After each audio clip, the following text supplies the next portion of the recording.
জীবনে অনেক ভুল করে, পাপ করে, আর সেসব পাপ এবার লাইভে এসে দেশবাসীর কাছে ক্ষমা চেয়ে কাঁদলেন পারভেজকে হত্যার জন্য বয়ফ্রেন্ডকে ডেকে আনা সেই মেয়ে শ্রুতি। কি বললেন জানতে হলে পুরো ভিডিওটি অবশ্যই শেষ পর্যন্ত দেখুন।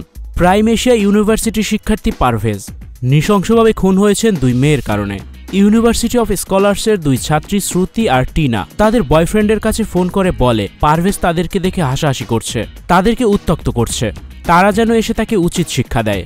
কিছুক্ষণের মধ্যে ফোন পেয়ে 4-5 জন ছেলে এসে পারভেজকে মারতে থাকে, তাদের মধ্যে হাতাহাতি হয়েছে। এরপর প্রাইম এশিয়ার অধ্যক্ষের কাছে নালিশ করে ওই দুই ছাত্রী। তখন পারভেজ বলেছিল, স্যার আমি শুধু হাসছিলাম, আমি আর কিছু করিনি। স্টুডিও 4D আপনাদের জন্য নিয়ে এসেছে শীতাতাপ নিয়ন্ত্রিত স্টুডিও সুবিধা, আছে অত্যাধুনিক মেকআপ রুম। বিস্তারিত জানতে এখনই কল করুন 01974860664। হাউসটি দেখতে চলে আসুন আমাদের ঠিকানায় শেখেরটেক রোড নাম্বার 9 বাড়ি 24। বিষয়টা সেখানেই মীমাংসা করে দেন অধ্যক্ষ। তবে কক্ষ থেকে বের হতে না হতেই পারভেজকে দেখে নেওয়ার হুমকি দেয় শ্রুতির বয়ফ্রেন্ড। সাথে সাথেই ফোন দিয়ে আরও 5-6 জন ছেলেকে খবর দেয়। এরপর ইউনিভার্সিটির সামনের রাস্তায় পারভেজকে অ্যাটাক করে তারা। দৌড়ে ইউনিভার্সিটির ভিতরে ঢোকার চেষ্টা করে পারভেজ, মুহূর্তেই ছুরি দিয়ে আঘাত করে দৌড়ে পালিয়ে যায় হামলাকারীরা। আর এর কিছুক্ষণ পরেই না ফেরার দেশে চলে যায় পারভেজ।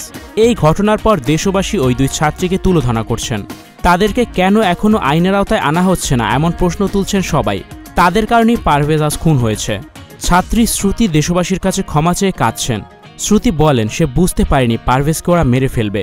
পারভেজকে ভয় দেখানোর জন্য বয়ফ্রেন্ডকে ডেকে এনেছিল শ্রুতি, যেন পারভেজের হাত পা ভেঙে ফেলে। তবে তারা যে তাকে জানে মেরে ফেলবে এটা সে বুঝতে পারেনি। জনগণের তীব্র রোষানলে পড়েছে এই দুই ছাত্রী। আদালত তাদেরকে অতি দ্রুত গ্রেপ্তার করার নির্দেশ দিয়েছে। ভিউয়ার্স, পারভেজকে মেরে ফেলার জন্য ডেকে আনা সেই শ্রুতির কি হওয়া উচিত বলে আপনি মনে করেন? Icon focus 24 TV, powered by 4D Fourth Dimension। আমাদের চ্যানেলটি সাবস্ক্রাইব করে আমাদের সাথে থাকুন।